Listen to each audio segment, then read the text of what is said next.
So I've been thinking a lot about Gen X and how they were raised, supposedly. I know there's a lot of Gen X people who aren't on TikTok, so I don't know how they were raised, but it seems like all the Gen Xers on TikTok, they were raised basically to fend for themselves. You know, the parents threw them out probably like wicked early in the morning, and they didn't come back home until the streetlights were on. So during that time in between, I guess if they were hungry, they ate at like friends' houses. If they were thirsty, they drank from the water hose, which I did that as a kid.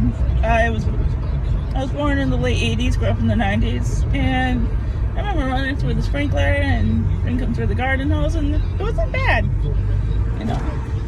That's how I got most of my water in the summertime. But I was thinking how we are raising the children today, and how we're so overprotective of them, which is probably not like a really bad thing. But then you look at the people like the Gen Xers, how they were raised, and they're able to fend for themselves, which kind of scares me about the kids today. Are they going to be able to fend for themselves? I don't think so, not the majority of them.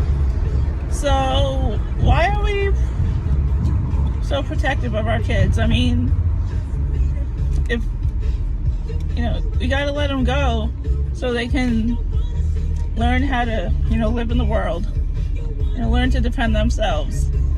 And I know it's so hard to do that. It's really hard for me to say that because I love my kids and I want to be Mama Bear. But if I'm completely Mama Bear all the time, I'm not doing them any favors. They need to learn to stand up for themselves when somebody bullies them. They need to stand up for others.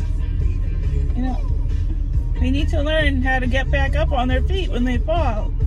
Not literally. They can do that on their own, no problem. But as a mom, as much as I would love to be there all the time for them, it's just not physically possible. And I know I'm not the only one who wants to be so protective of them, protective of her kids.